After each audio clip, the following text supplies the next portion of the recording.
Salut scientifique. Aujourd'hui, voici la question du jour. Qu'est-ce que les mathématiques? Vous pensez peut-être que c'est simplement l'étude des nombres. Eh bien, laissez-moi vous dire que vous êtes assez loin de la réponse réelle.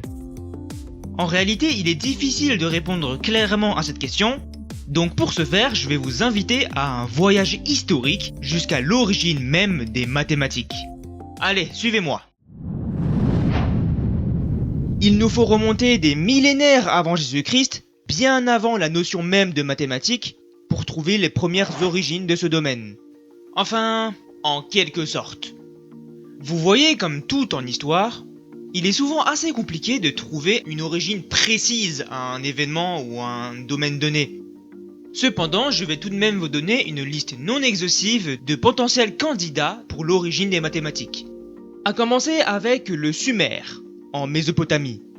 C'est souvent dans cette région qu'on attribue la création de l'écriture. Et c'est notamment avec l'arrivée de cette dernière, l'écriture cunéiforme comme on appelle, qu'on retrouve les premières traces écrites de mathématiques. Au départ, c'était surtout pour l'économie et la géométrie. C'est notamment dans cette région qu'apparaît l'un des plus anciens systèmes numériques positionnels, qu'on appelle le système sexagésimal, donc c'est-à-dire en base 60. Alors si vous ne savez pas ce que ça veut dire, sachez juste que nous, humains de nos jours, on compte en base 10. En gros, ça veut dire que tout nombre en base 10 s'écrit comme une somme de puissance de 10 avec des chiffres. Par exemple, 123, ça s'écrit comme 1 fois 10 puissance 2, plus 2 fois 10 puissance 1, plus 3 fois 10 exposant 0.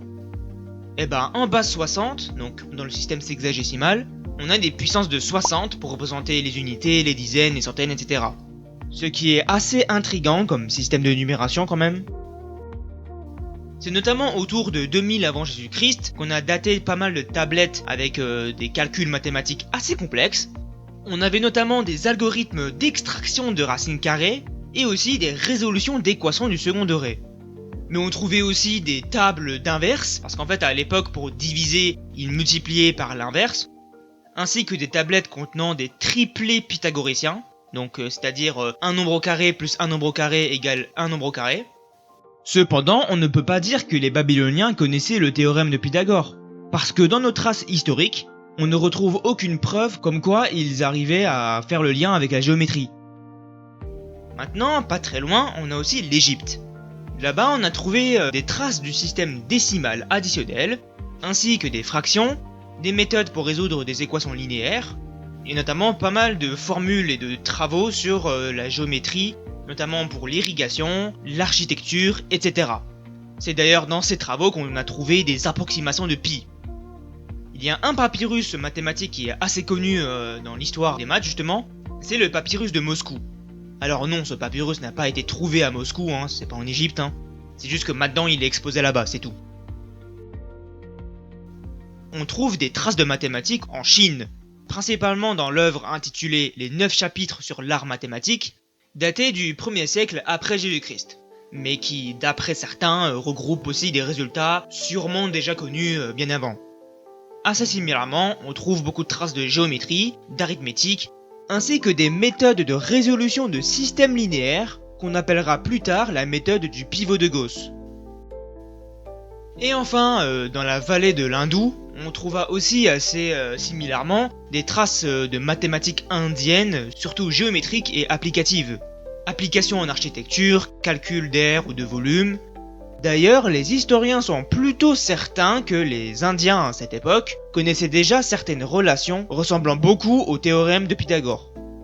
Et autour du 1er siècle après Jésus-Christ, on trouve des œuvres amenant des réflexions sur l'infini, et des calculs trigonométriques avec des sinus, des demi-cordes, des séries entières, etc. Tout ça pour dire que, globalement, les premiers instants des mathématiques, ou en tout cas d'après mes sources, la création et l'utilisation des mathématiques étaient surtout applicatives. Elles servaient majoritairement à des besoins concrets, le comptage, les mesures, la construction, la gestion, la logistique, etc. Cependant, chez la Grèce antique, on assiste à un basculement mathématique vers la démonstration. On commence doucement à justifier logiquement au lieu de faire de simples observations empiriques, donc c'est-à-dire des observations physiques. Par exemple, l'un des premiers mathématiciens historiques qu'on nomme Thalès est notamment le premier mathématicien qui effectue des démonstrations géométriques explicites dans un cadre abstrait. C'est aussi à lui qu'on attribue la création des premiers théorèmes, notamment certains théorèmes qui mèneront plus tard à la construction du théorème de Thalès. Donc ici on commence déjà à observer une sorte de légère distinction entre les maths pratiques et les maths théoriques, même si pour le moment la théorie est tout de même très entremêlée avec la pratique. Du côté de Platon, il effectue une thèse vis-à-vis du statut philosophique des mathématiques. Il énonce que les mathématiques correspondent à la science des objets intelligibles, parce que si vous ne le savez pas encore, Platon distingue le monde des objets intelligibles et le monde sensible, donc le monde des humains. Lui, ce qu'il dit, c'est que les mathématiques permettent d'étudier les objets intelligibles qui sont fatalement inaccessibles par les humains. Enfin bref, je veux pas faire trop de philosophie. C'est notamment dans une œuvre appelée La République qu'il oppose l'arithmétique et la logistique. En gros, la théorie pure et le calcul pratique. Ce qui impacte encore plus la définition des mathématiques. Parce qu'ici, elle permet d'étudier des connaissances distinctes du monde sensible. Mais en réalité, c'est surtout Euclide qui a réellement changé le game. Parce que c'est lui qui définit les mathématiques comme un système axiomatique complet, dans son œuvre qui s'intitule Les éléments. J'en ai déjà parlé dans ma vidéo sur 1 plus 1 est égal à 2, mais en gros les mathématiques théoriques de nos jours sont définies par différents types d'énoncés et de propositions. Et les axiomes, c'est la base des bases. Ce sont des postulats qu'on pose comme vrais, sans preuve. En gros, c'est comme si c'était les règles du jeu, entre guillemets. Et justement, dans ces 13 livres, il part de 5 postulats avec des définitions pour démontrer 465 théorèmes. Et donc ici la nouveauté, c'est que ce mathématicien a prouvé des propriétés et des théorèmes en séparant explicitement les mathématiques du monde réel. C'est pour ça qu'on a créé des axiomes, parce qu'on se base plus sur les observations réelles. Ce qui est un bouleversement pour les mathématiques quand même. Bon, à prendre ça avec des pincettes parce que pour le moment on reste surtout en géométrie. Donc ici on n'a pas encore cette distinction entre maths théoriques et maths appliquées. Pour ça il faut avancer d'un millénaire, autour de 800 et 1400, dans le monde islamique. Ici l'algèbre commence à faire explicitement son apparition comme méthode générale de résolution. L'un des mathématiciens arabes les plus connus de cette époque, c'est Algorithmi. C'est l'un des premiers à traiter des équations du second degré par complétion du carré. De plus, en général, c'est les mathématiques arabes qui ont introduit les chiffres indo-arabes du coup, c'est-à-dire les chiffres qu'on connaît maintenant. 1, 2, 3, 4, 5, 6, 7, 8, 9. C'est autour de cette période qu'on commence à traiter des problèmes autres que de la géométrie, en gros de l'algèbre. Et qu'en est-il des mathématiques en Europe ? Eh bien, c'est en effet durant cette période qu'un certain Abraham bar Hiyya, et désolé de la prononciation, qui est souvent considéré comme celui qui a propagé les mathématiques arabes en Europe. Ensuite, en passant par la standardisation progressive de l'enseignement mathématique en Europe, notamment en Italie, ainsi qu'à l'arrivée subtile des nombres complexes, dont j'en ai parlé dans ma première vidéo de la chaîne il y a 2 ans d'ailleurs, ça date quand même. Après tout ça donc, en 1591, le mathématicien François Viète introduit des notations mathématiques formelles, telles que pour les constantes et les variables. Ces travaux seront repris par d'autres mathématiciens qui contribueront à un changement mathématique majeur au sein de l'Europe. C'est notamment François Viète qui explicite les méthodes générales, c'est-à-dire qu'au lieu de faire du cas par cas, on généralise formellement. Et donc c'est à partir de là où les maths commencent à devenir un langage abstrait et symbolique. Et c'est Descartes en 1637 qui introduit des notations pour décrire des courbes par des équations, ce qu'on appelle les coordonnées cartésiennes. Ce qui permet d'amplifier encore plus le lien entre géométrie et algèbre, parce qu'ici un objet géométrique peut être décrit par des équations, donc de l'algèbre.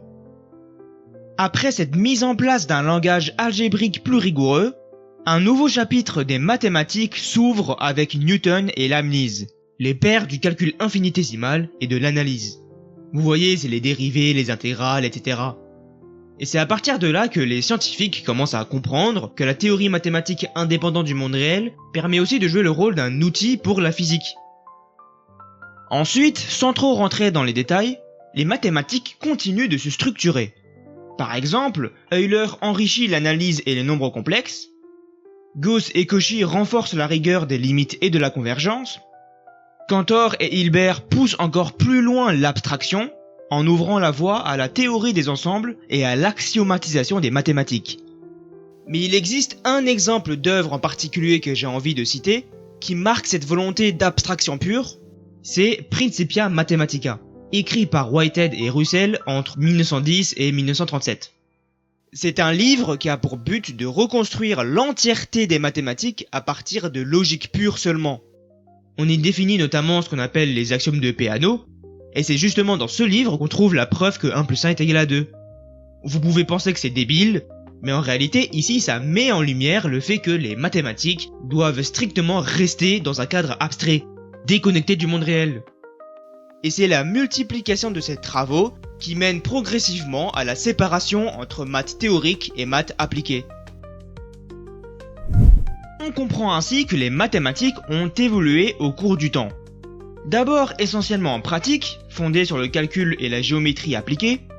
Ensuite, elles sont devenues une science de la démonstration, plus abstraite et plus rigoureuse, notamment grâce aux preuves, aux axiomes et à la formalisation.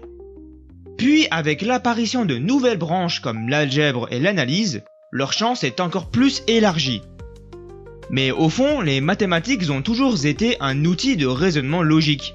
Ce sont surtout leurs méthodes de construction et de démonstration, ainsi que la place croissante de la théorie, qui ont évolué. Donc au final, on peut en conclure que les mathématiques modernes sont à la fois un langage, une méthode et une science de l'abstraction.